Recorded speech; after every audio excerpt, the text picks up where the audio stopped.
It is time for our pet tip of the week. We're at Main Street Veterinary Clinic with Dr. Jenna Hunter, and this week I want to talk about hunting dogs because people are gearing up for hunting season, and they're going to be taking their dog out into the wilderness. Absolutely, and some already have with the duck season having already opened up in certain areas, so absolutely. Sure. So what can happen? We're talking snake bites, maybe, I remember I watched Cujo last week. My wife had never seen it, and Cujo was nosing around in a log and got bit by a bat. Absolutely. But, you know, probably not quite as common, but snakes and what else could be? Right, the biggest things we look at are anything from, of course, snakes, your bee stings, spiders, those creepy crawly things on the ground that can cause some issues. When you're dealing with around the water areas, of course you throw in other snakes in, as well as moisture related problems from dogs keeping their feet too wet, too cold, getting fatigued out swimming after those ducks, getting caught up in the brush, poison ivies, poison oaks, cockleburs, I mean, you name it. There's so many things out there in the field. Fleas and ticks are a huge problem. Ticks, I have a lot of my hunters come up and say, Doc, I need something for those ticks to try to keep them off and stop bringing them home with my dogs. So probably check between their toes and things like that after a hunting trip. Yeah, absolutely, especially along their feet and legs. Some of the dogs around their head and face, because of course they are nosing themselves into certain places trying to find whatever little extra thing they might be able to hunt for.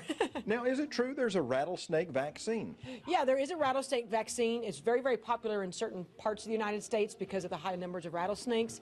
And it's one of those things that if wherever you are hunting or going to, that if you know there's a large rattlesnake population out there and there's a big risk for your dog, absolutely, it's a worthwhile vaccine. It generally starts out with a booster, 1 month apart, and then a yearly update on that. Okay, let's talk about plants real quick because the poison ivies and oaks and things like that, that can be dangerous to the dog? Yeah, absolutely. You got the poison ivy and poison oaks. They're going to cause a really nasty, contagious skin rash, just like you and I would get.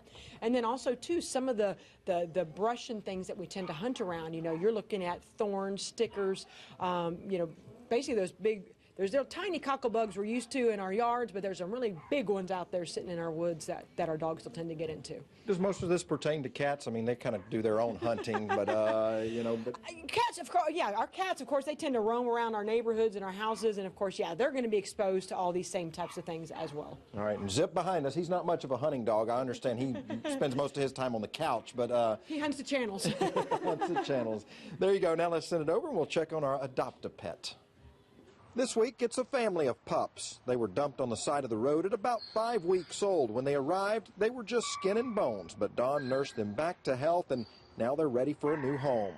If you'd like to adopt one of these lab-mixed puppies, you can contact the Lumberton Police Department and ask for animal control.